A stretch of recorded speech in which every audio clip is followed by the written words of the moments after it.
Hello everyone and welcome to the 5th round of the 2021 RACE9 GT Asia Championship. We are now at the second of the two twin ring Motegi double headers. And before we jump into the action, let's have a quick look at the slightly diminished grid for today, but nevertheless we are looking forward to some great racing as Ross Clark scored pole position for House Elements in the GT300 class ahead of Richard Warner's debutant, already placing himself in the first row. When championship leader in the GT300 class, Carlos Frau starting from third ahead of the first GT3 car, Noor Adli in P4, followed by another GT300 Subaru driven by Pablo Lopez ahead of another CMP car, Carlos Alvarez in 6th. Then Taylor Wallace with his personal best in the C4 Lamborghini ahead of Spartan Racing Team Kilian Sattler, the German, starting in 8th ahead of his teammate Olivier Ferry in 9th. Then we have a new sign-up as well, debutant Alpha Car Sport Lamborghini Daryl Harris ahead of Craig Southern, rounding out all GT300 cars in P11. And then we have Leo Ehrlich in P12.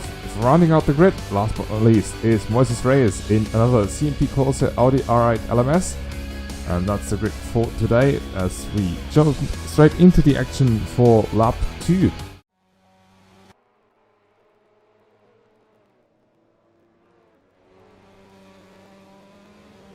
Right, after what felt like a very turbulent start to finally get us underway for the second round here at the Twin Ring Motegi to finish off our GT Asia doubleheader. Welcome everyone, and we can see already missing the start. That was quite something to get us underway, but we are finally on the server.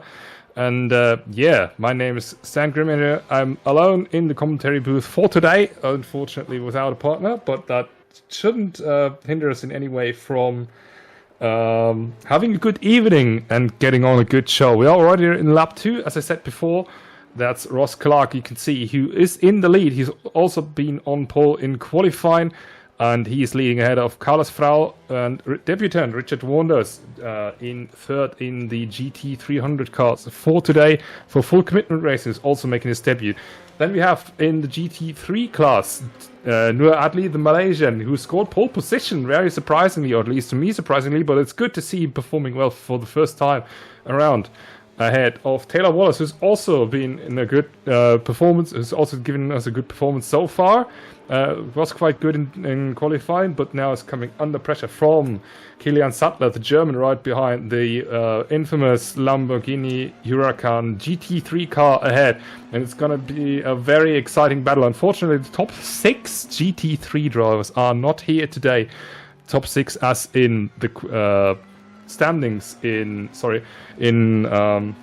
the Drivers' Championship, but that means that, as we can see, it's a night race, and yeah, sparks flying around already.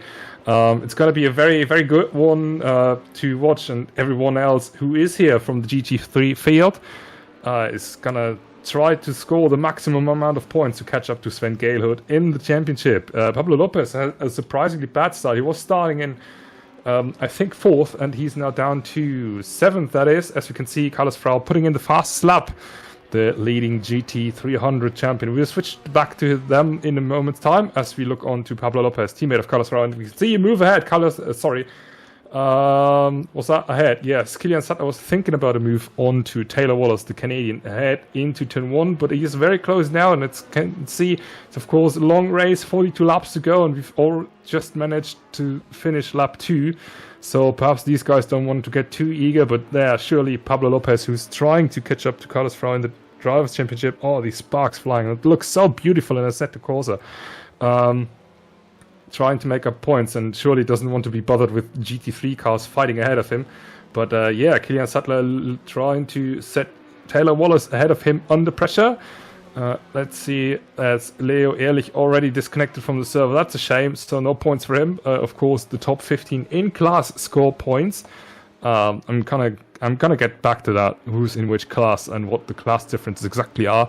Later in the race, as I said, long race ahead, so plenty of time to tell stories about what's going on and how to, yeah, separate, for example, the classes. But first of all, let's get the starting phase of the race a little bit sorted, and then we can see Taylor Wallace trying to defend here. That opens up the door for Kilian Sattler once again. He doesn't make it stick as well, and he now has to defend from Pablo Lopez behind. So basically the order remains the same, but it's going to get also congested together. And yeah, Kilian Sattler now trying to dive into the inside of Tyler Wallace, forcing him into a mistake, and he made it. Wallace off the road. We saw that in the background. He lost, unfortunately, 3 positions. 2 of them were GT3 cars. So that means he's also down 2 positions in class. And now, of course, that's Ross Clark. What? No, sorry, I've got confused. Ross Clark setting the fast lap now, so he responds to Carlos Frau. As you can see, Pablo Lopez trying to make a move ahead of the GT3 car. As I said, he doesn't want to be bothered with the GT3 cars fighting ahead of him. Of course, these cars are very similar in performance. That was a twitchy exit out of turn 1 and 2 for Lopez, but he makes the stake for now, moves up into 5th overall, and now sets his side onto 4th, and the GT3 class leader ahead of him. It doesn't look like Kilian Sattler is fancy letting him go so easily, but the big old BMW struggles around Japanese track against the Japanese car in form of Pablo Lopez, the Subaru BRZ, as we can see right here. So I think that's basically the closest battle on track for the moment. Already 10 seconds down from the leader, which is Ross Clark. He's delivering once again a dominant performance. Unfortunately, the man who has beaten him last time out here at the Twin Ring Motegi 2 weeks ago. Oh, Nuadli, he's gone off the road. He's gone off the road, GT3 leader. And yeah, that's a very, very unfortunate turn for his campaign. He's really slowing down now. I think that that's heartbreak, but it's still a long way to go. Nearly 30 laps, I should say. A little bit more to catch up and move back into lead. As you can see, Olivier Ferry also making moves ahead. Sorry, as I have to skip through all these cars.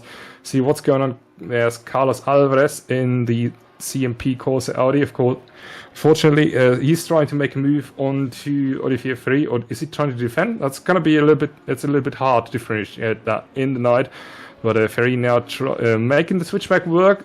Alvarez not completely gone, but now he has to let Ferry go ahead of him. As you can see, once again, sparks flying from that BMW. It's so close to the ground, a massive car ahead. And yeah, very interesting opening part of the session, as Sattler now has to let go of Moises Reyes is in the race. Okay, I didn't see him at the first time around, but sure, we're definitely gonna take it. So we can see Kilian Sattler versus Reyes. I think Reyes has skipped qualifying and just joined late.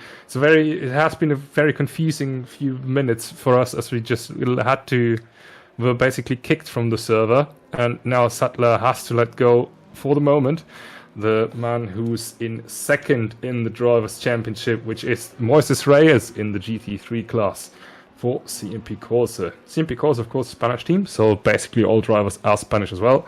We had one German joining them for 2nd round. Oh, Reyes really not used to the car. He's showing his speed once again, I guess, but yeah, struggling after missing qualifying and practice, and yeah, he was quick last time out as well, but driving in the night is of course a completely different story than driving in the day, and there's drivers who can adapt to it quite easily, as Sattler is definitely not willing to let Reyes race away so easily. Sorry for that. That's another coin for the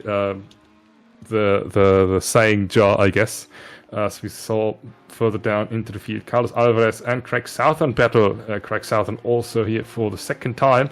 He was with us last race, and yeah, let's quickly go to the leading group, because there's the teammate of said Craig Southern, Ross Clark, another British driver. Of course, he's trying to catch up in the GT300 Drivers' Championship battle to the man who's right behind him on track, Carlos Frau. But yeah, for the moment, Ross Clark leading away, quite commanding in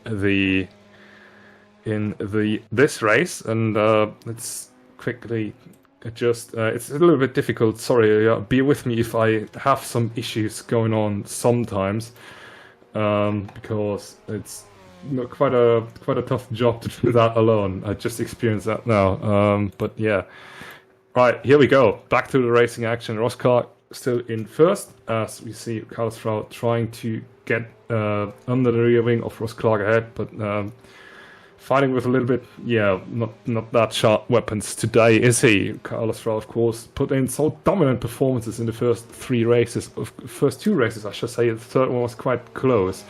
Nevertheless, he's won the first 3 races and is trying to hang on to the championship as Moises Reyes Pablo Lopez has had another off apparently. Yes, he did. As he lost 3 positions. Luckily for him, not in class, but 3 cars have now passed him.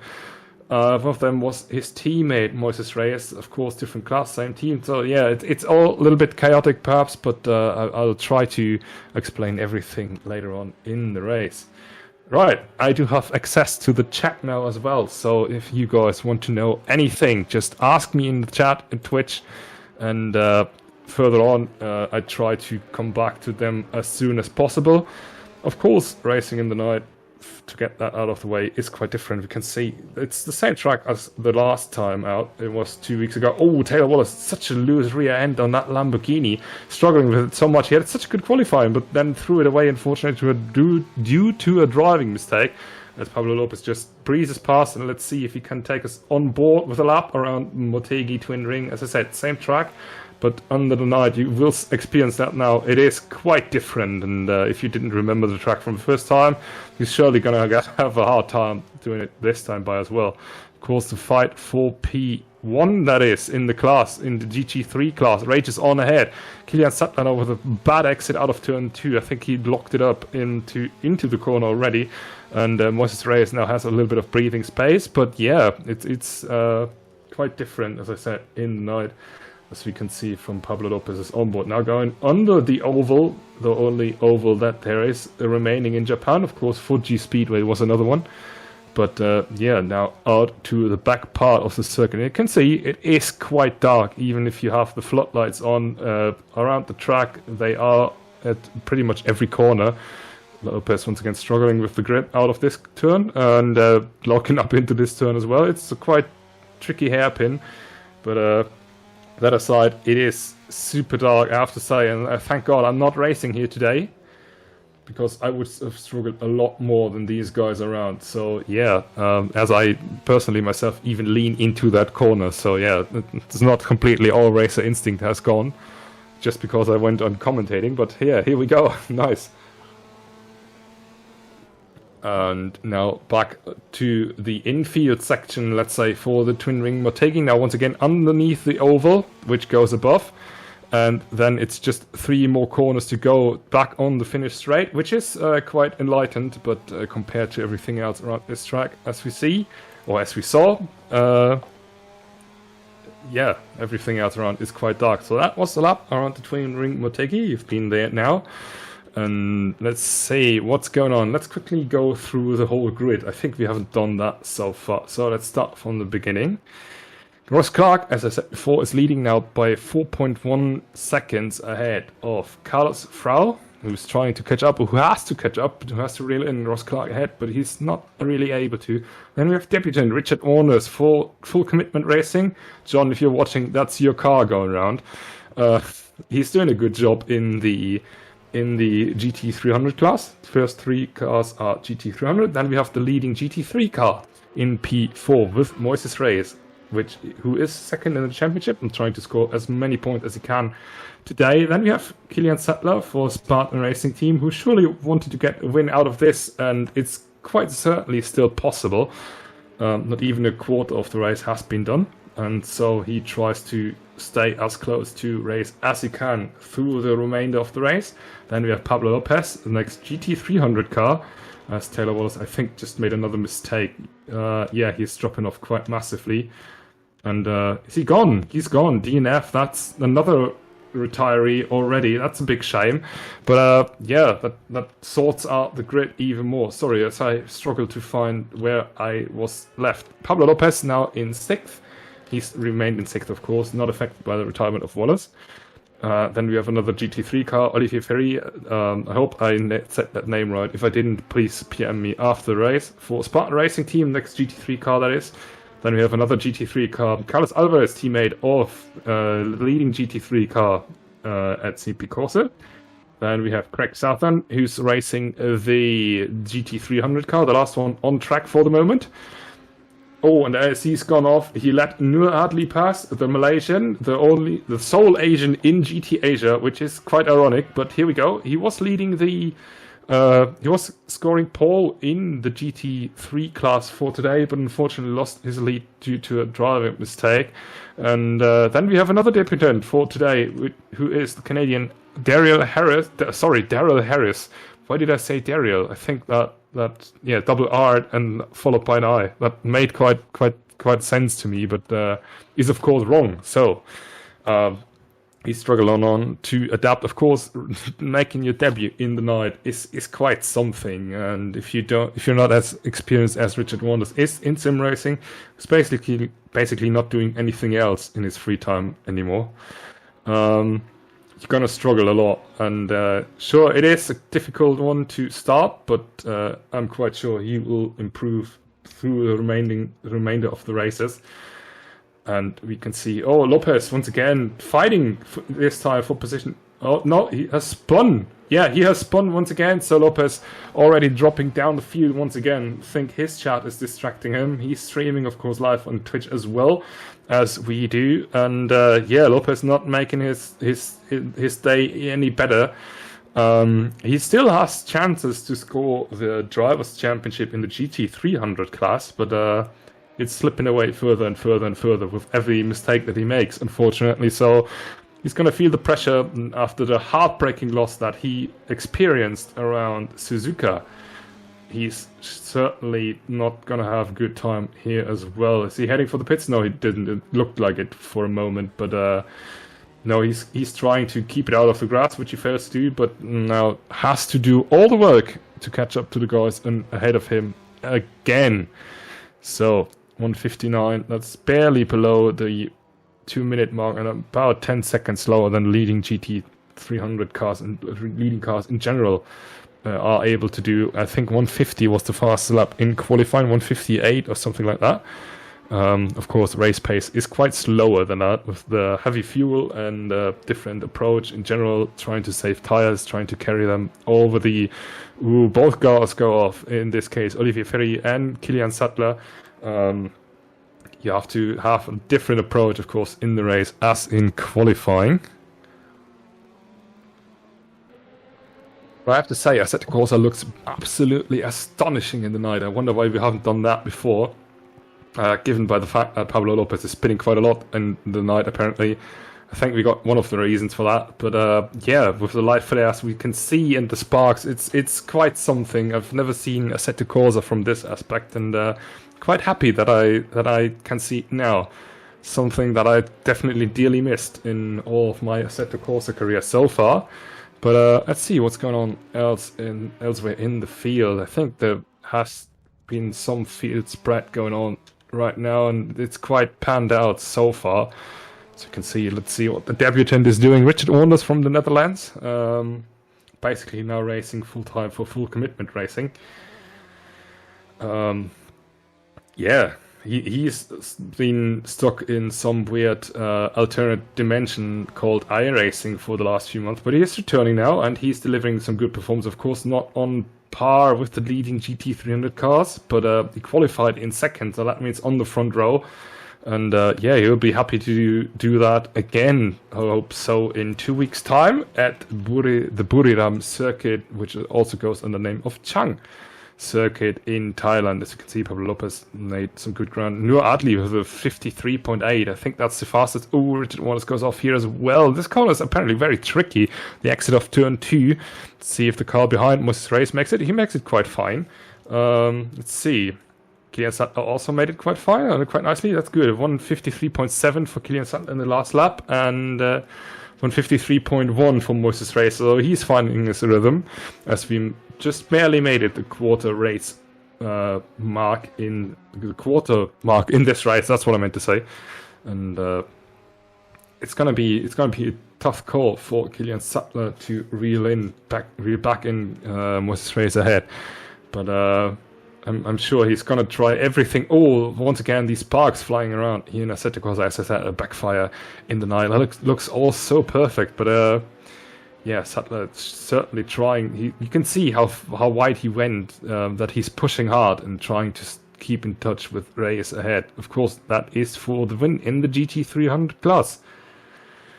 So yeah, it's gonna be a very defining moment if Reyes is able to break away even further, or if Sattler has anything to respond and try to and is able to stay in touch with the car ahead. Right, let's see if Pablo Lopez has made any progress. He was lapping faster than the car ahead last time out, 53.8 compared to a 54.1. But that's like it is supposed to be. The GT300 cars are meant to be quicker for the moment. We're trying to get them balanced, but yeah, it's apparently not that easy. Lopez lost massive amounts of time to the car in front this time by, so that means he's making his task even harder and harder and harder. Right.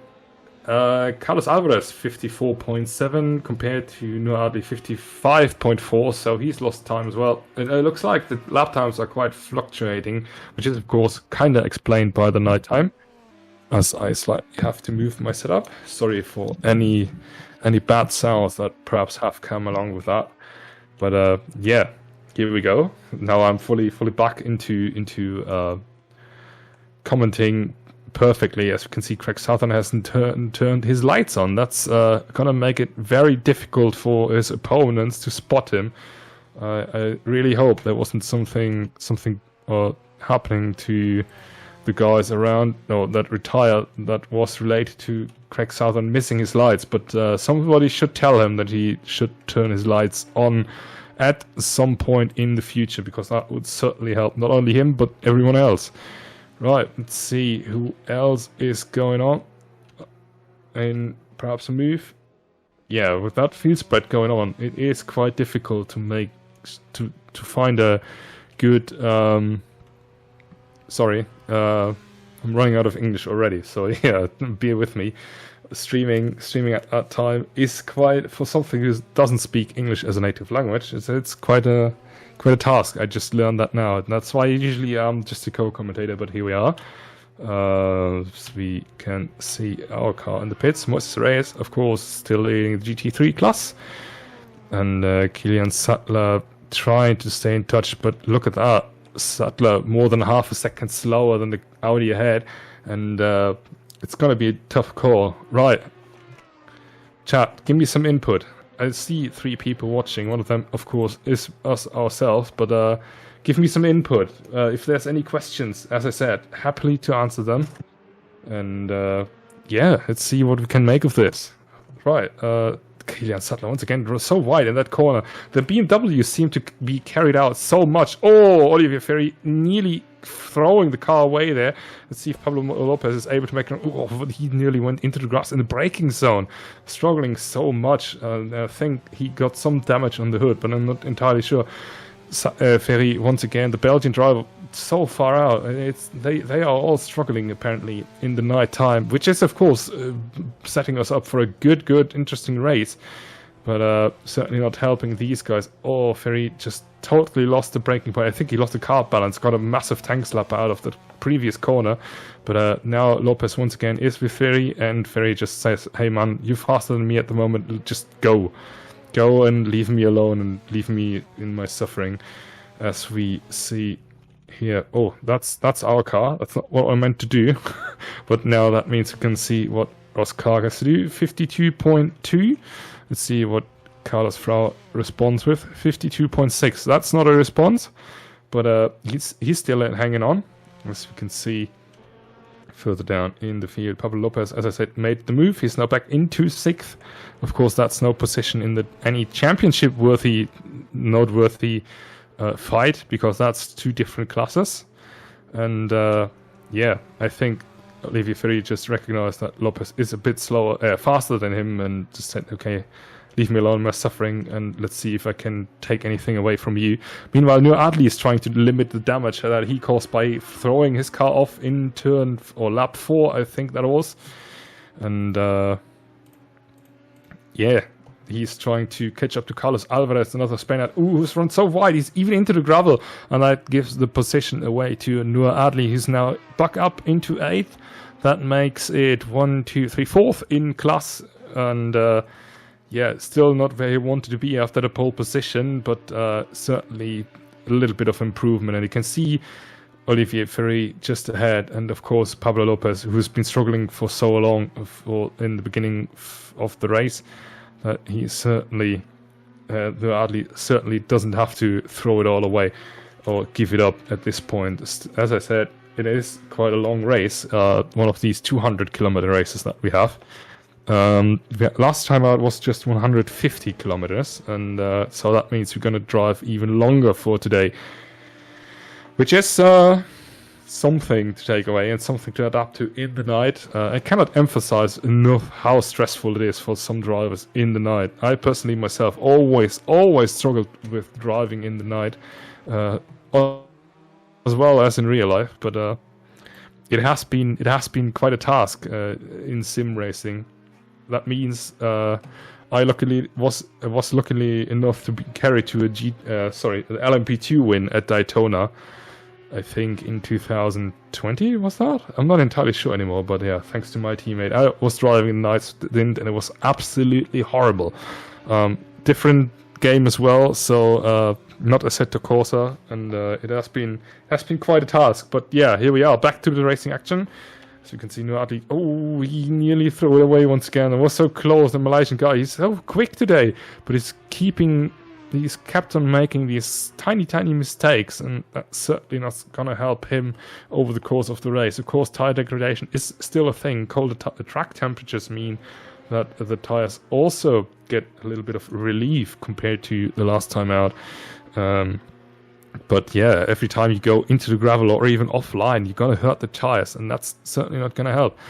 Let's see what Olivier Ferry was able to do last time out. 55.6 and 54.5, so at least more than a second faster than the guy ahead of him, and it's certainly going to be good news. Pablo Lopez 53.9, but I think he made another mistake, so that's not good for him as well. Kilian Sattler pretty much on his own right now, as is Moises Reyes, GT3 leader, and that means we have some time to focus on the cars ahead. Darrell Harris already a lap down, but that's a rough debut, but that's fine.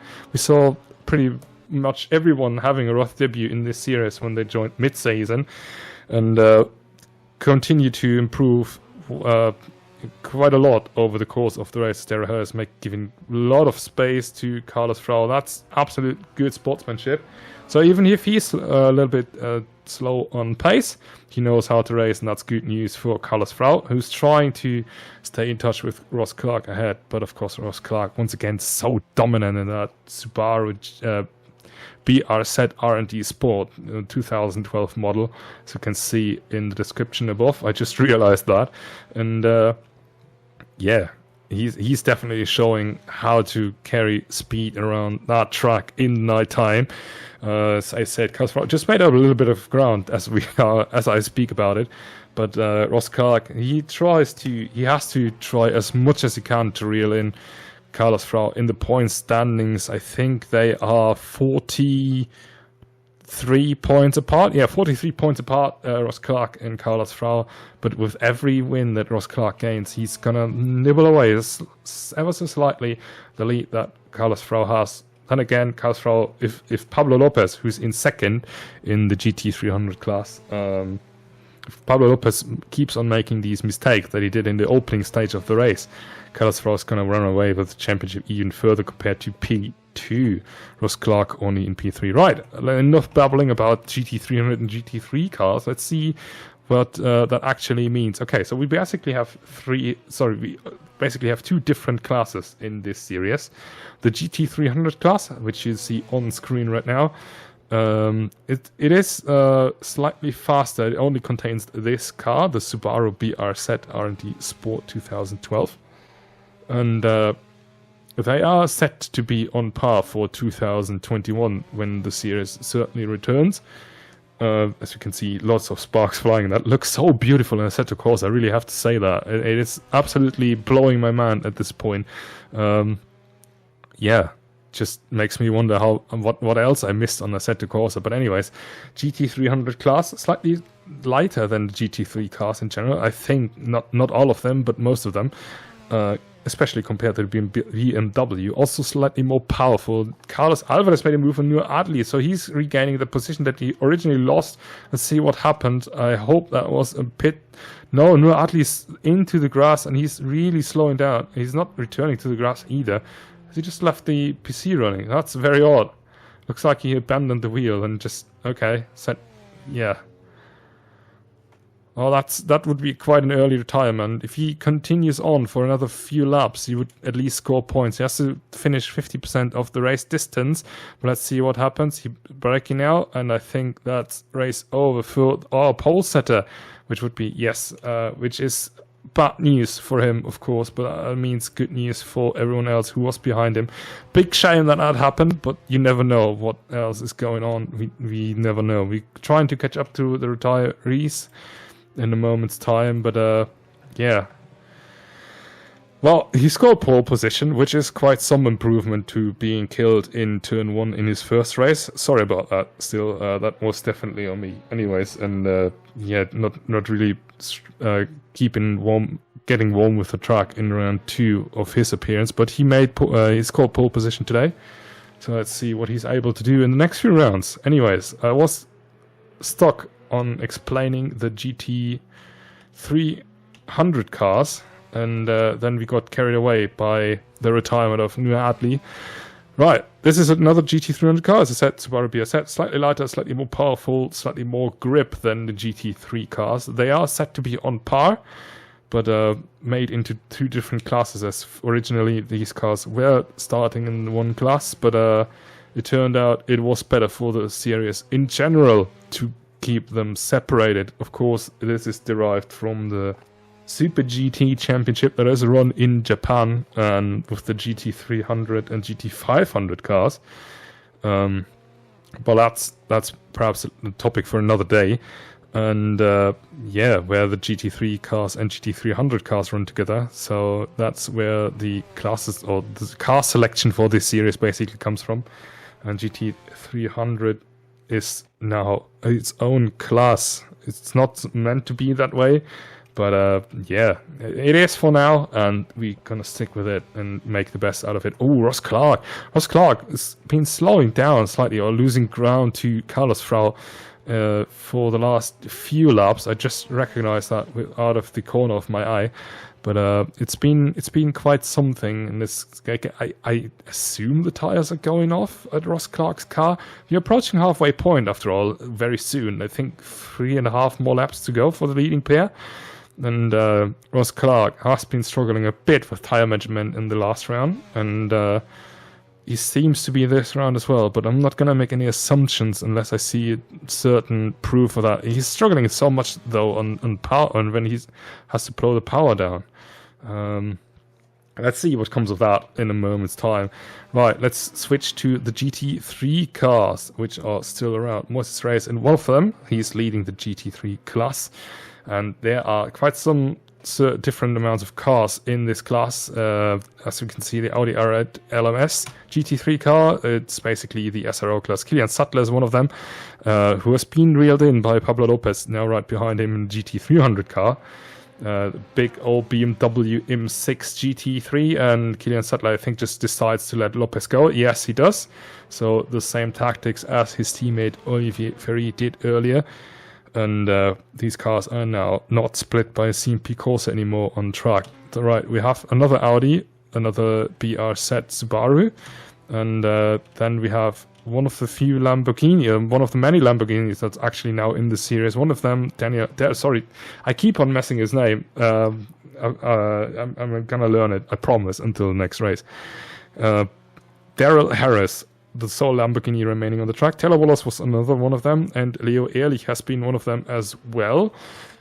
Sorry, now that's been a Mercedes AMG GT3. We also have a Porsche in the entry list that's been run by Jonatas Berto, but unfortunately he's not here today, so I'm going to assume these guys have something else going, as most of the Brazilian, or all of our Brazilian entries are unfortunately missing today.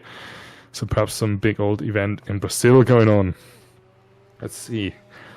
Let's go back to the leading battle, because now Ross Clark has responded and has extended the gap slightly more than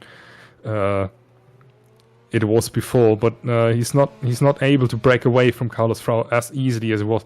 It was never easy, I have to say. It was about 3 or 4 tenths per lap, which is quite a lot, but not as much as it was in the previous rounds.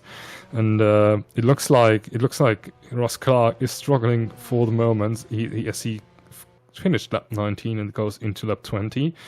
What was his lap time? Let's see. 53.2 for Frau in second and 53.4 for Clark in the lead. So Frau made up another 2/10 of a second. It's just ever so slightly that these guys make ground or lose ground to each other. It is just fluctuating so much. But Carlos Frau will be pleased with the progress of his race, and he certainly will try to make it not too little too late, but trying to keep Clark under pressure for the time being. Of course, as I said, we are approaching halfway mark, so that means a round of pit stops coming in more or less 2 or 3 laps, I think. Let's see what the race will bring. But usually it's the best to just pit at the halfway mark and go out in fresh tires. As I said, gap fluctuating once more. Carlos Frau looks to be struggling in the outer section of the circuit, which we are on now. As he goes wide once again, sparks flying from the under part of that Subaru BRZ.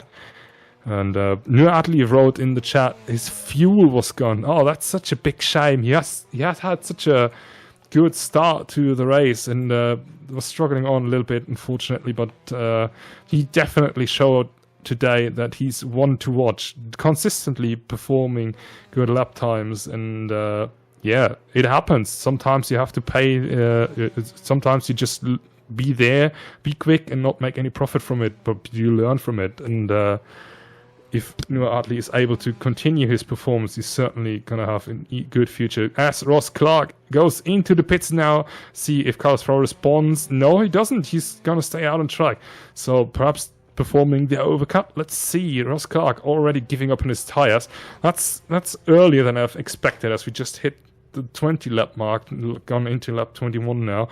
But I think Ross Clark's trying to make fresh tires work for longer, and that is quite a long pit stop. Has he done any repairs perhaps as he gets going now? And let's see, Carlos Frau is basically now the one in the command of the race. Let's see if he's able to make any profit from it. We're going to keep an eye out on the lap time, as we also keep an eye out on that massive twin ring Motegi board at the pit exit. But yeah, Pablo Lopez now gaining ground on Moises Reyes. He just overtook him. That means I think Reyes is into the pit. Yes, he is. So you can see from this camera angle, which is the fog camera. So let's just switch it back for the moment. And yeah, I think everyone else has just carried on. That's a very early round of pit stops. I didn't expect that to happen from Reyes and Clark. So the leading cars in each class have already pitted at the end of lap 20. That's very early, so they have to carry on 22 laps, what means very early, but they have to carry on 22 laps compared to everyone else's 21 laps.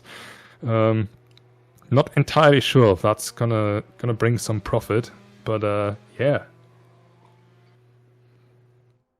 Very interesting decisions going on in this race. Right, let's see if Carlos Frau is now making it to the pits. As I said, he just finished 20 laps. Sorry, 21 laps. 19 laps, that's what these guys have done. And Carlos Frau is now also heading to the pits, so 1 lap more on the old tires.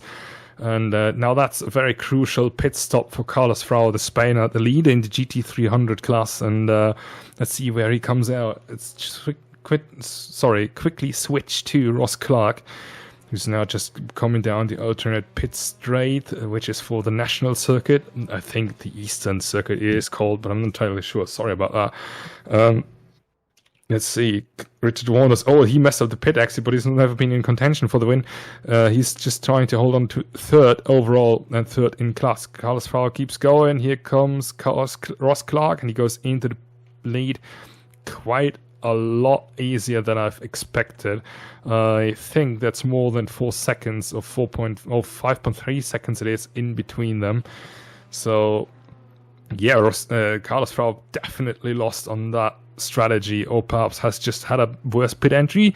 But Ross Clark, his tires are now 1 lap down on tire life, and we saw how much sorry, I was reading the name. We saw how much Ross Clark was struggling at the end, so it's not all lost for Carlos Frau. If he's able to manage the tires a lot better than Ross Clark ahead of him, it's gonna swing back the pendulum at the very end of the race. As we can see, Richard Warner's out of the pits.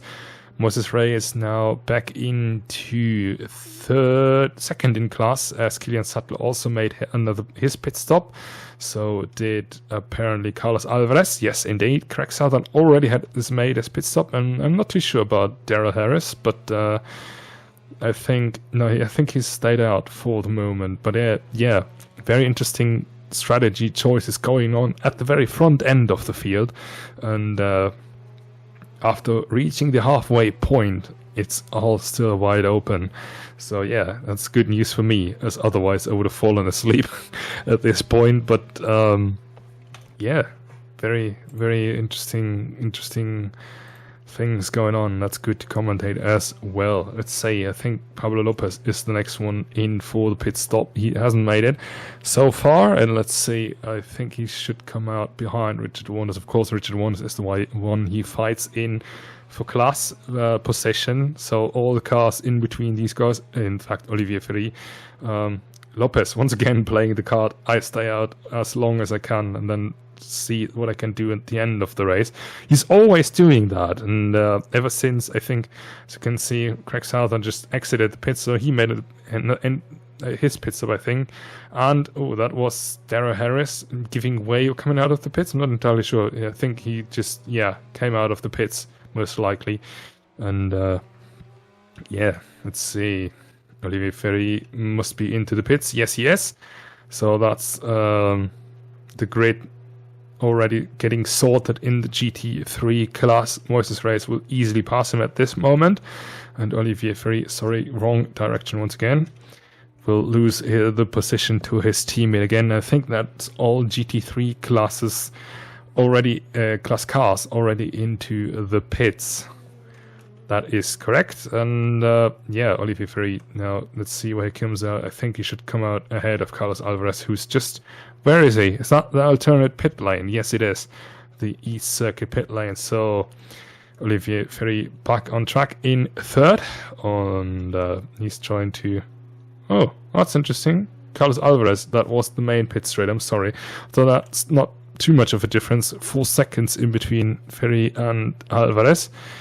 So perhaps Alvarez fancies another go at the podium, but let's see if he's able to catch up to Ferry just ahead of him. So let's see, Pablo Lopez is the only car on track who still has to make his pit stop, and that is the alternate pit lane for sure, or the Eastern Circuit pit lane.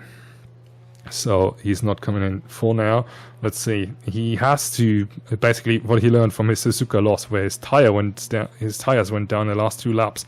That he wants to stay out as long as possible and have good tires at the very end when everyone's losing their tires, or tire performance, I should say. He was leading the Suzuka race so easily, Pablo Lopez, and it all went to tears in the last 2 laps when Alfie Bevan also ran out of fuel at the very end. But it was so chaotic and very... very interesting. So yeah, Pablo Lopez certainly learned a lesson from that, and is trying to play the long game once again. Not too sure if he's able to, because his tires will be suffering so much at this point that he's going to lose so much time. But especially considering how often he spun at the start of the race. But it is a bold strategy, but it can work. Given that everyone's losing their tire performance at the very end. You can see Darrell Harris in the background. He's keeping his Lambo on track. No, that's good news for him, unlike Pablo Lopez did at the beginning of the race.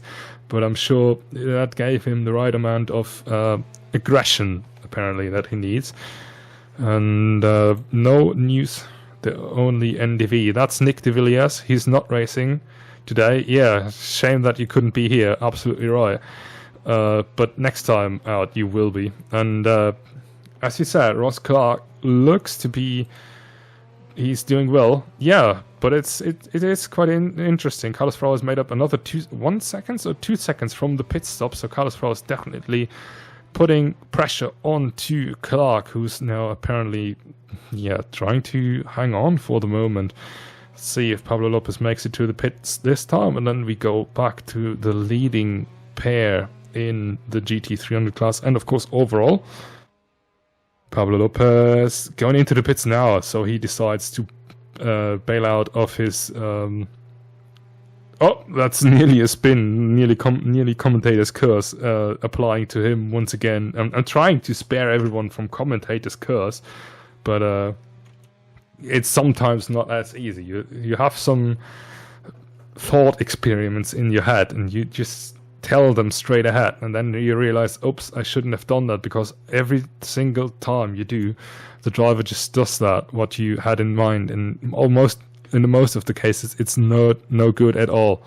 So Lopez once again dropping down the order. It's gonna be a tough call for him to catch up to Wonders, of course, as I said, our debutant in the GT300 class. Tough call for him to keep up. Oh, he's lost the position to Sattler once again. That's not certainly... Or was he right? No, he has taken Sattler before, and yeah. So that's not good news for him. He's certainly gonna find a way to catch back up to Sattler. Of course, his tires are now 2 laps fresher, the one of Lopez, I shall say. And of course, in the faster car, is already putting pressure on. These sparks look so great at night in Assetto Corsa. It's insane. Sorry, I have to stress that. And yeah, before we can see Pablo Lopez making a move, perhaps, or Sattler just lets him by once again. Of course, this is not fighting for position in class, but fighting for position overall. Sattler looks defensive, and Lopez apparently doesn't really know where he wants to go, as we switch on board to his bonnet cam. I nearly said hood cam, but I'm trying to spare everyone from that. But this time, Sattler is not that easy on letting Lopez through, and trying to interfere a little bit and have some fun on track. Sometimes that helps as well, especially if you're past halfway point, trying to find a rhythm, and you are all around on track. It is a tough call to rebuild rhythm sometimes, as Pablo Lopez just proves that and runs a little bit wide. So basically ruined his fresh set of tires already. But as I said, racing in the night can be so treacherous. So many drivers have tried to master that, and so many have failed. Of course, one of the prime examples of the guys who mastered that was Fernando Alonso in his WEC stint in Le Mans in 2018, I think that was. Ooh, Lopez nearly doing what he is not supposed to do, spin the car around out of the last corner. But yeah. Sorry, I just lost track from what I was saying. Fernando Alonso something. Lopez now trying to reel in. As I said, he has to redo all the work that he did before, and as I said, apparently not that easily letting him go this time by. So that's gonna hinder Lopez's chances quite a lot to somehow miraculously catch up to Wonders. As I said, tires can go off quite dramatically in these cars, and so it's not completely out of the window or out of frame for Lopez, but it's going to be a very, very hard, tough call. As you can see, the GT300 car that we are riding on board for the whole lap now is so much quicker than the BMW ahead. It's such a huge car, that BMW, but it's lovely to drive. You have to throw it in at every single corner, and as Ross Clark just did the fastest lap, 151.2. So Carlos Frau now has to respond as Pablo Lopez throws it to the inside, and I think that was just the signal Sattler needed. Sattler also on the medium tires. That's a very odd tire choice to be on, given that he just did the first stint on softs, if I'm not completely wrong. But yeah, here we go. And Frau is not too far. He hasn't lost too much ground as well, as we quickly switch on to these guys ahead. Let's find Carlos Frau in second, last 52.2. That's a very quick lap as well. But 51.5 is, of course, so much better. So perhaps, Nick, you were right. Ross Clark looking good at the moment, but the pendulum was swinging quite wildly right before and after the pit stop. And it looks like at the moment it's swinging back to Ross Clark, but I'm not entirely sure if Carlos Frau is completely fighting without any weapons at this point and barely just has his fists out. I think he has something up his sleeve once again, and as much as the race progresses, we can see that Carlos Frau is learning and getting faster and faster and faster. I'm not entirely sure how he's able to do that, but he is, for whatever reason. While Ross Clark, for example, just goes out, drives a few laps, and then is immediately on pace, and as we can see, on quite a good pace as well. So yeah, it is quite an interesting way how some drivers cope with different circumstances, and some others basically just somehow just on pace instantly, and some have to need a race or two to basically get their pace sorted. Carlos Frau now with the fastest personal, also the fastest personal lap, 151.7. So he's definitely saying, hey, I'm not gone. Don't count me out on that. I'm still here. 52.1 for Clark. So Frau absolutely striking back. And as I said, pendulum swings quite a lot in between these two, and that is very exciting to see. As we can also see in the lower ends of the field, Ferry and Alvarez, there's a battle coming up very soon. And Moises Reyes catching up to the GT300 car in front, our debutant Richard Wanders, the Dutchman driving the 27 machine. Yeah, I think he's struggling on a little bit at this part of the race. Let's see what Moises Reyes is able to do. Moises Reyes actually a bit slower this time by, so not something Richard Wanders entirely has to worry about. As I personally go on a short break and leave you alone with the pictures. I hope that's okay, but yeah, my throat needs some water to be watered on, basically, and I'll leave you alone with the pictures. Keep an eye out on the gap between Frau and Clark, as I think Frau just made a mistake, lost quite a bit of ground, 1.2 seconds in that lap alone, and I'll be back in a few moments' time.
Right, I am back, and I think I've watered myself enough to survive actually like a weird animal, the Kalahari Desert or something like that. Are there animals in the Kalahari Desert? Can anyone look that up, please? Anyways, we are back at the Twin Ring Motegi for round 6 of the GT Asia Championship. Thank you for bearing with me in that short little break, and as you can hear, I'm already keen to commentate even more enthusiastically this time by, as we are right back on time to see a fight emerge between Olivier Ferry, who's trying to hold on for third in the GT3 class, against Carlos Alvarez, another Spainer, one of the many in this series, and it's good to see them. In the international leagues, they are, from my perspective, not that prominent, given how many Spaniards there are. But yeah, we have them here on board, and they're delivering us a good show so far. One of them, of course, in P2, P5, P8, and P4 as well. So yeah. Half of the field at this point is Spanish people, so that's great. If there's anyone in the chat, Carlos Alvarez, really wild on that corner exit, and I hope I haven't cursed him in any way. But he, as I said, he seemed to be faster in the last few laps than Olivier Ferry, but he's not really getting close enough at the moment. He still has 12 laps to go and 12 laps to hopefully not mess it up, but real Olivier Ferry, the Belgian driver, in. Or Carlos Alvarez once again struggling so much with the car. That's unusual. He looked to be quite slow and steady, actually. Steady as in very, very consistent. And when I say slow, I don't mean that he's actually slow. We can see there's been something going on with Craig South, and I'm trying to find him, but it's hard to spot a car in the complete dark. Is he still racing? He is, and he's right behind Richard Wonders. So that's hopefully another good overlap, another overlapping going right. Right, where was I? I think Carlos Alvarez, yeah, steady as in consistent, not as in slow as per se. Slow and steady wins the race. That's what they say usually, right? But you also have to be quite on pace, and Carlos Alvarez, seemed to be that for the first few rounds. Of course, not having the greatest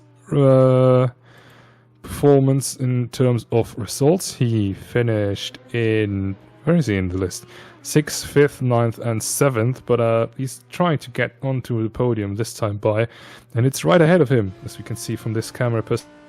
We can see absolutely nothing because it's so dark on the outer part of the circuit, but you can see a BMW breaking into that corner ahead as Carlos Alvarez runs a little bit wide, but he makes it stick, and he's gaining ever so slightly on the car ahead and trying to, that was quite enthusiastically into the corner, as Ferry was quite enthusiastically out of that corner, and I think Alvarez had slightly better enthusiasm in that case. Yeah, sorry, that's another penny into the paraphrasing box, I'm afraid.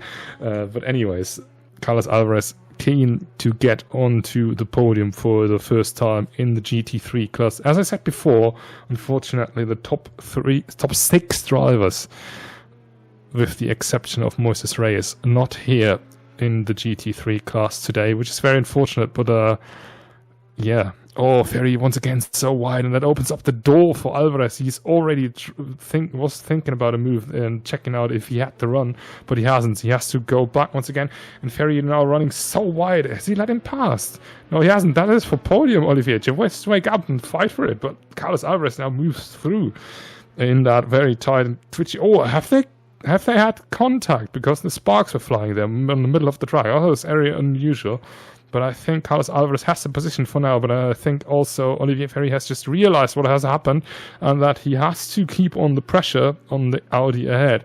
Ferry, who's been missing out on the podium in his first 2 races in this series, but he's trying to get back onto that very position, and yeah, it's looking quite like a good fight at the moment between these two. As I said, this is for the podium in the GT300 class. Don't get irritated by P7 and P8 overall. We have to count out all the amounts of GT300 cars. So this is quite very so late on the brakes. Can he make it work? He does. He barely hangs on to that corner, but he made it work beautifully, and he's certainly still within striking distance of Carlos Alvarez ahead, who's certainly not going to feel the pressure. Let's jump on board with that massive BMW car of the Spartan Racing team. Of course, the Kilian Sattler in P6, P2 overall is one of the teammates, or the teammate of Olivier Ferry, runs a little bit wide in that delayed apex corner, first corner, but yeah, it's certainly not going to give him a good run for turn 2, and certainly gives Carlos Alvarez a bit of breathing space. Perhaps not as much as he wants, but enough for the moment. I think Carlos Alvarez just made it stick, and Olivier Ferry now has to settle in for 4th for the moment. That's quite surprising, given that Ferry was getting pole position on debut 2 rounds ago at the Okayama circuit, and certainly showed some good pace compared to Carlos Alvarez. But yeah, here we are. As I said, some drivers make the nighttime work beautifully, and sometimes some others struggle with it apparently. And also good to see that Carlos Alvarez makes some progress. And as we said, the Audis were really surprising on pace. Noah Adli, who has retired from the race already, unfortunately due to fuel issues, just scored pole position after being not too close to the leading pairs, leading competition in the first 2 rounds. But he made some progress as well, which is good to see. And let's see what these guys can deliver in the next few rounds as well. We can see Pablo Lopez here now catching up to Moises Reyes ahead. So he has overtook Kilian Sattler in the meantime. It should have been not too long ago, I think. These guys were fighting, but Lopez now realized that he's in the GT300 car, which should be faster than... sorry, wrong direction once again of the camera. That's Darrell Harris' car lap down, ahead of the GT3 leader, Moises Reyes, racing in 4th. And his teammate, as I said, in a different class, Pablo Lopez, in 5th. Yeah, for everyone who's just tuned in basically now, the GT300 cars are meant to be faster, and they are also just containing one car, which is the Subaru BRZ, which you can see on screen right here, or maybe not, but at least you can see the headlights. So yeah, while the GT3 cars are of course the classic Kunos delivered stock content GT3 cars that we use for this series. So here we go.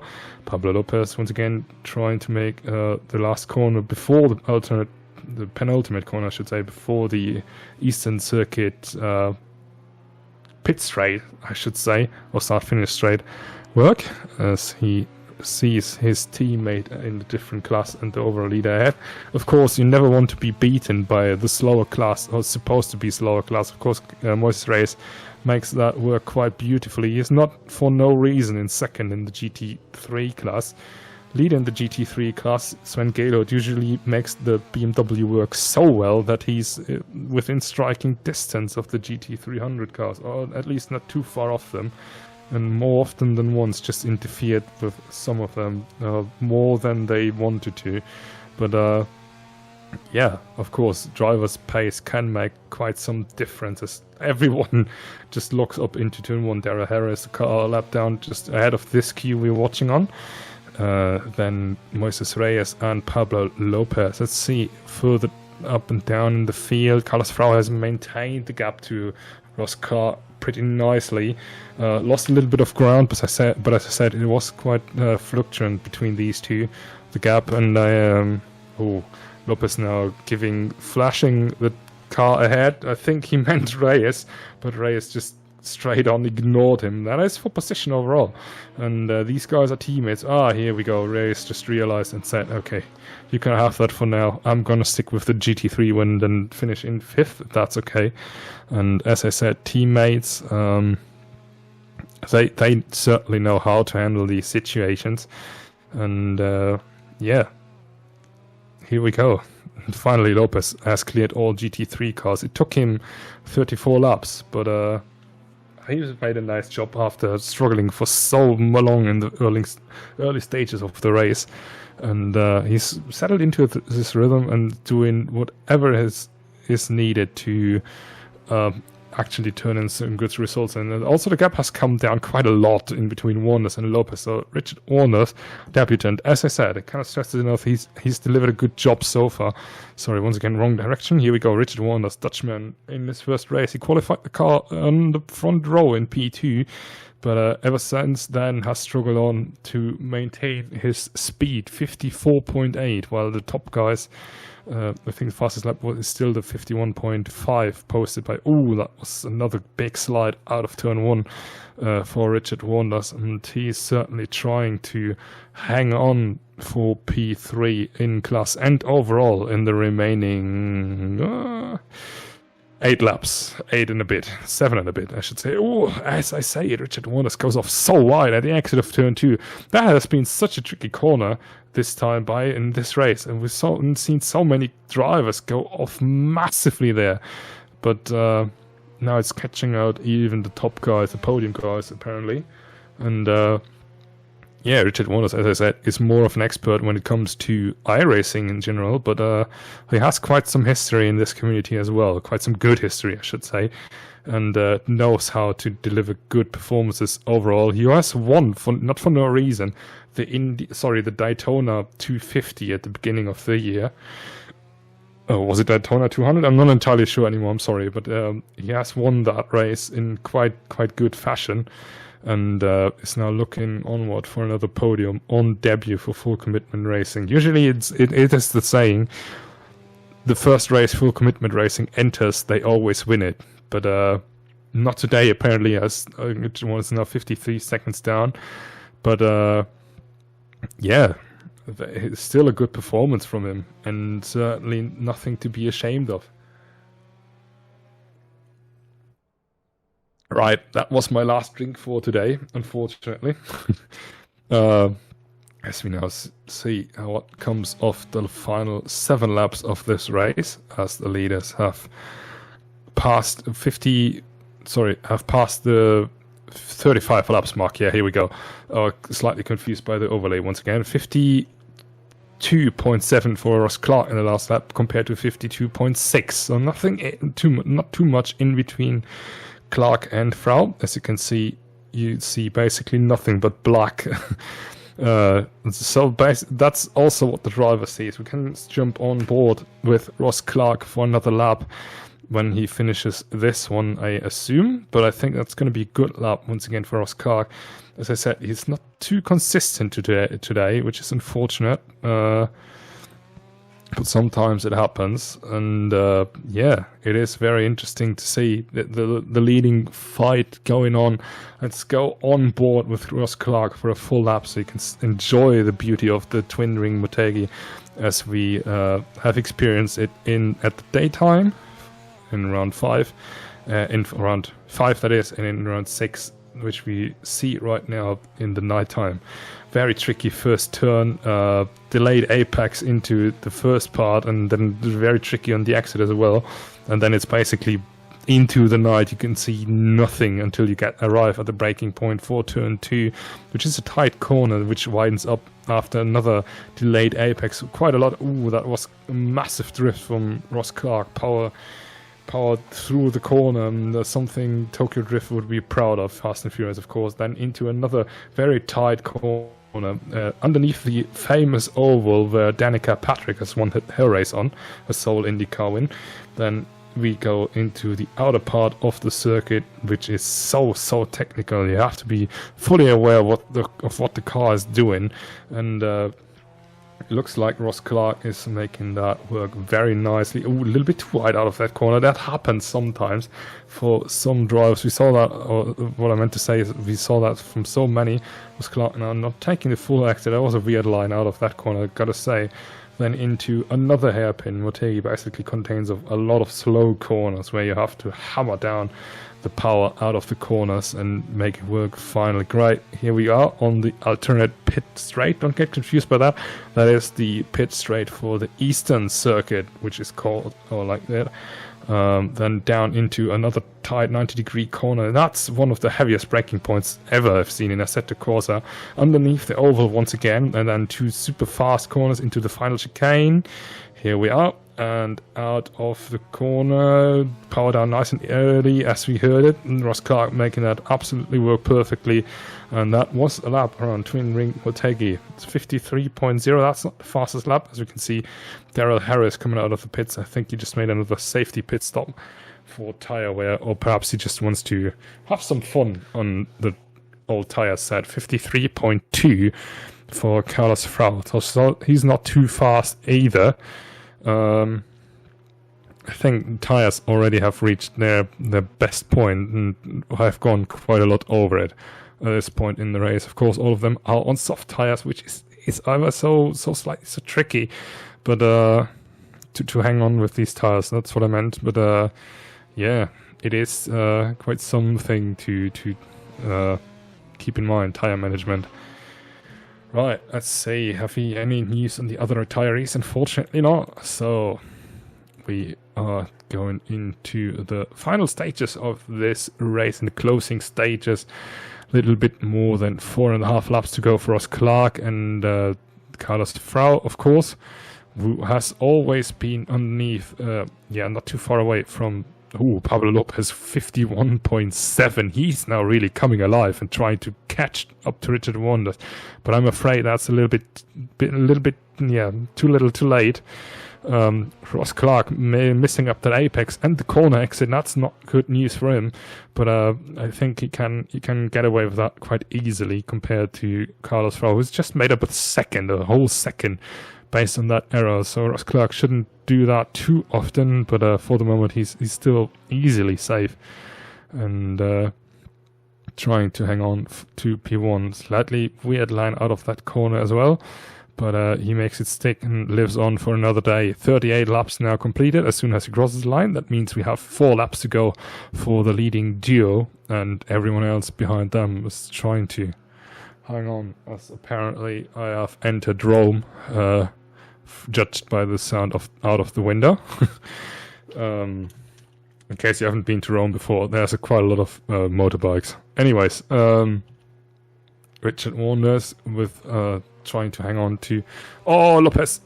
He has made another mistake for sure. He has fallen down behind Reyes once again, so that costed him about 10 seconds. Oh, he has come alive so well in the last few laps, and he's so much faster than Reyes on the old GT3 tires. But Reyes once again has to let him pass, and I think the race will be not too happy about it, as Sattler is of course quite a bit away, but not too far away either. So if Lopez makes another mistake and perhaps gets into the way of Reyes, there's going to be some bad blood going on. But Lopez, he hangs on to fourth once again, and that certainly limiting his chances of reeling back in Richard Wanders, who's been struggling so much at the ending stages of this race. As I once again select the wrong camera, I'm sorry about that. But here we are, Richard Wanders. He's trying to keep Lopez. You can see him already in the background, trying to keep him away. But that perhaps was the last mistake that Wanders needed to stay ahead. The last mistake from Lopez, of course, to stay ahead. And Carlos Frau also made up even more time to Ross Clark. So perhaps that pit stop 1 lap later actually pays off for Frau in the very end, as he was planned to do. And we can see Wanders struggling so much. He's so slow at the moment. Perhaps that it's either a fuel issue, calculated not enough fuel for the car, or a tire issue. I would place my bet on the latter. And yes, we can see, as I've mentioned it before, tires can go down catastrophically in these cars. If they refuse to work at the very end, they really just stop working at all. As we can see, Ross Clark and is trying to hang on. It's just 2 and a bit laps to go as they go underneath the oval once again into the other part. We can see the beautiful flares here in Assetto Corsa. Of course, with all the mods going on, the graphic updates, as it is quite a different experience and a fantastic experience, not only to race in apparently, but also to commentate on. I have to say, I really enjoyed that so far, but it's not over. As I said, 2.5 laps to go for Ross Clark, and he's really struggling right now. Look at that. Daryl Harris is now able to, he's 2 laps down.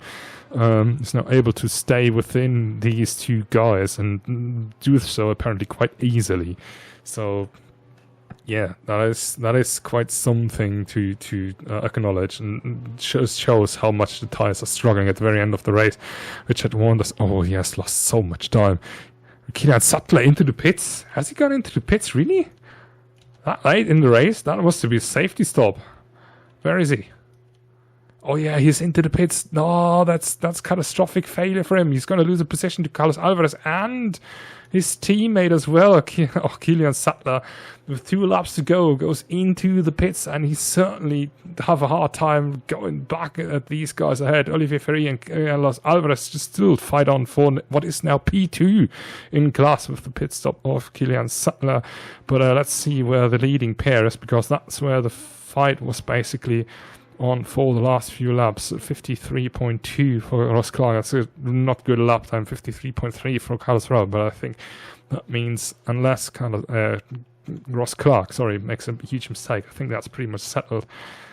Richard Wanders also so slow and trying to hang on, but he has so much time. 2.2, 2 minutes, 2 seconds in the last lap, as you can see at the top, 0.9. That's not good news for him. And Pablo Lopez will be livid with his mistakes, because he had a good chance to catch up to the guys in front. But let's see what's going on between Alvarez and Ferry, because that's been a fight that's been going on ever since the end of the pit stops, basically, as Ferry tries to distract Alvarez in front. Oh, he's so late on the brakes, but he makes it stick.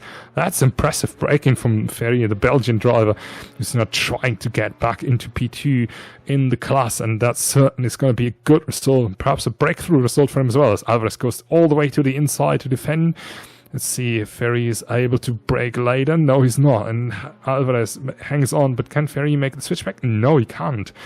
Alvarez just basically gets the power down and says, no, I'm going to stay here. And yeah, absolutely impressive driving from the Spaniard in front, defending, but Ferry still maintained the pressure, and that's exactly what he needs to do in the very last lap that these guys are starting now. And it is quite a livid fight, and it's awesome to see these all coming together at the very end of the race. I fear that it's going to be a boring one, but it's absolutely not. It's never been. And let's see, Ross Clark is on the final lap. I think he should appear in the background somewhere. There he is. In the background, just exiting turn 1. So we have time to focus on Ferry versus Alvarez for P2. Kilian Sattler is now, he's basically broken away from the whole pack, and he's now down into P4. That's absolutely not what you wanted to do, pitting with 2 laps to go. And yeah, Ferry apparently now had to let go Alvarez slightly. Once again, it is fluctuating so much, between them. And yeah, it is still fascinating to see that race is still on until the very end. Ferry now, once again, he's trying so hard, cutting away a little bit of time here and there and there and here, but it's not enough for the moment. Let's see if he's... Oh yeah, sorry, my mistake. Of course, Alvarez and Ferry still have 1.5 laps to go. This is not their last lap, and yeah, so there's still hope for Sattler as well. But I'm afraid he's too far away. More than 7 seconds. Sorry,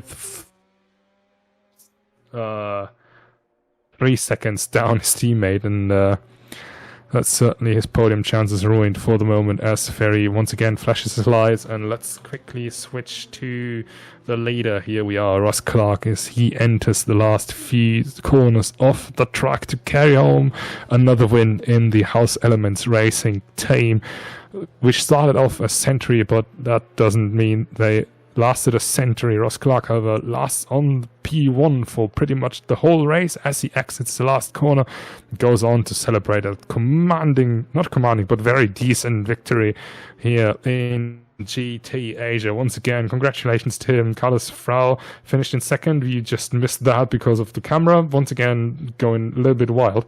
But yeah, Daryl Harris also finishes in P10 overall. That means P5, I think, in class. And we're now waiting for the remaining finishers of the race. Richard Wanders, of course. Moises Reyes,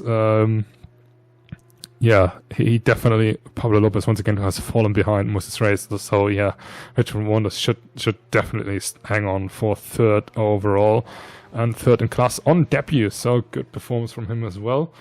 And we are, yeah, it is not over yet, but I'm quite sure he's not going to throw it away at this point. And Richard Wanders messages me. He wants to be interviewed after the race. Yeah, you better finish the race first before you message me, man. But good job doing that anyways, without completely flying off as he crosses the line. And finishes in third. So we're now waiting on Moises Reyes. Let's see, Alvarez and Ferry still fighting, but Moises Reyes is gonna take away class victory in GT3.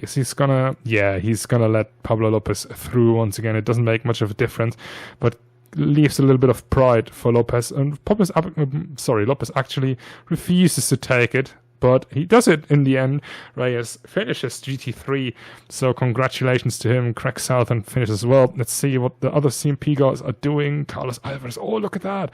Ferry is still with him. Ferry just has one massive breaking point, but that corner exit certainly is not going to help him, as there was the finish line already, and Carlos Alvarez hangs on for second, just ahead of both Spartan BMWs, Spartan Racing Team BMWs in P3. Olivier Ferry on his maiden podium, and Kilian Sattler finishing in fourth in GT3. Craig Southern already has gone, I think. No, he's not. He's still here, finished in fourth in GT3, and we also had Tara Harris. We saw him already crossing the finish line, finishing in fifth in class, and that means fifth in class, yeah, that's correct, and 10th overall. So yeah, Ross Clark, once again, the winner, and he's trying to reel in the leading Carlos Frau after the race, in the standings, I should say, sorry, as I'm trying to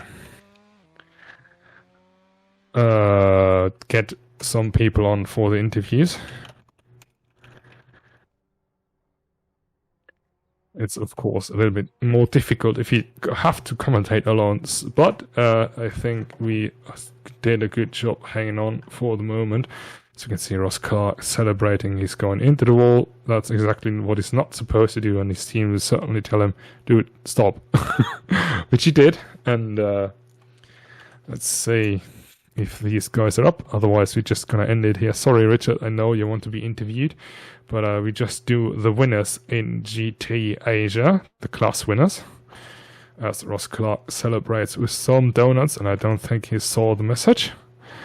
Moises Reyes also not responding for the moment, but we're gonna wait for a few moments' time to see if these guys actually want some interviews. If not, I'm gonna already draw my conclusion.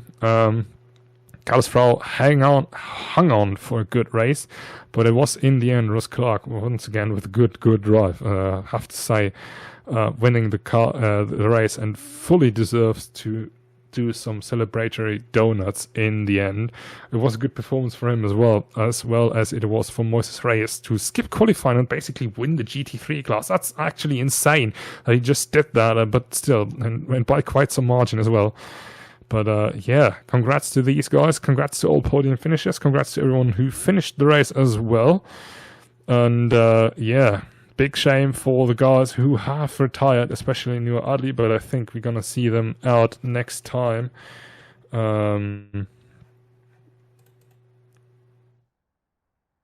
Yeah.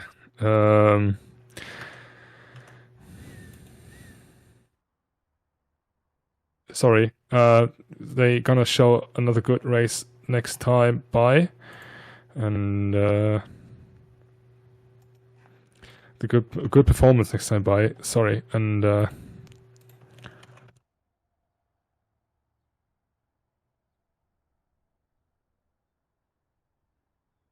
I think we got Ross Carr at least for some interviews. Here he is. Perfect. Ross, congratulations, man. Good drive from you. How do you feel after this victory?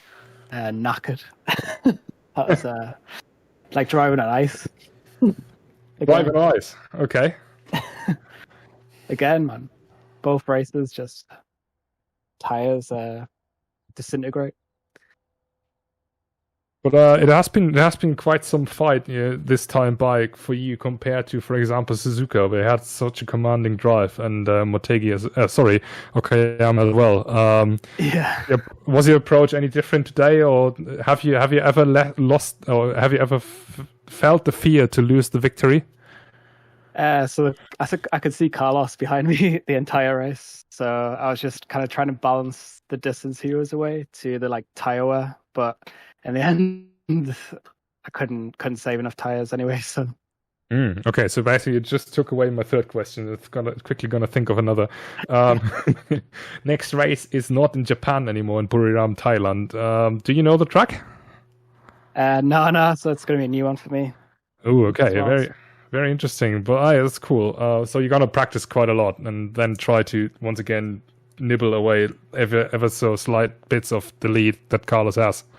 Yeah, that's the aim. Like, yeah. Okay, very nice. Okay, thank you for joining me, and congrats once again. Absolutely deserved victory, in my opinion. And enjoy your evening. Cheers, man. Cheers. Right. Moises Reyes is also in the voice chat. I'm gonna see if I can.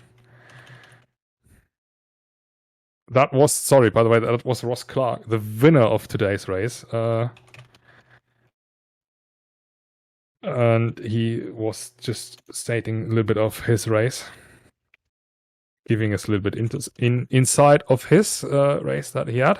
And yeah. Let's see. Unai. Yeah. Do you want to listen voices speak in English? Okay, you're gonna have that, but you're gonna tell him to actually join the voice chat. Join me. And Ross, I love you. He also wrote that. Yeah, I think I can relate to that. Okay, Moises will only do interviews if you translate. Right, okay, Carlos just dragged you in, and Moises with me as well. Yeah, that's so, buenas noches, Moises. That's all Spanish I can say.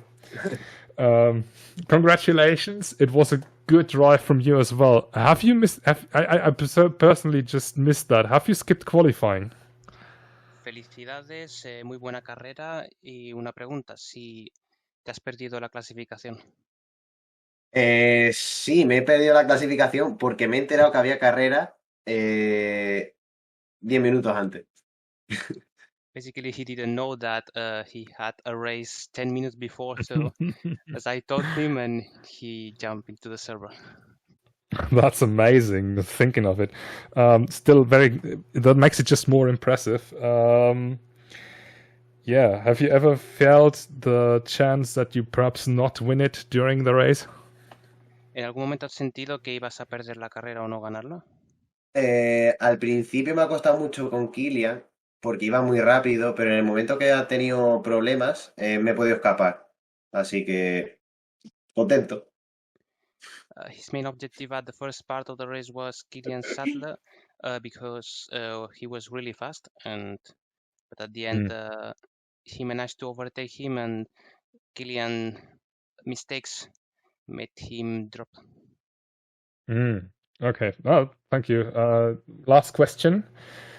Buriram, do you know the track? And if no, how are you going to prepare for it? And will you be there? Última pregunta, Buriram, ¿estarás ahí? ¿Te sabes el circuito? ¿Te lo vas a preparar? Por supuesto que voy a estar. El problema es que es un circuito nuevo para mí, así que voy a tener que preparármelo bien y voy a tener que entrenar mucho. Of course, yes, he will be there, but he will have to practice a lot.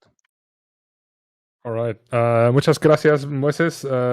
Enjoy your evening. And yeah, congratulations once again. Thank you. Right, that was GT3 winner Moises Race for you and translating Carlos Frau, and that was quite an experience, I have to say, but we made it. That's cool. Always open up for international drivers, you see, even if we have to improvise a little bit. Well, that's very entertaining, and that means we have come to an end of the broadcast for today. My name is Konstantin Grimmier, and thank you everyone for staying with us. Make sure to tune in next week because we're going to do an Indy 250 basically, just like the Indy 500 on Automobilista. And yeah, just before that on Saturday, I think we have another NASCAR race, but I'm not entirely sure. If you want to tune in for the next GT Asia race, that's on the 29th.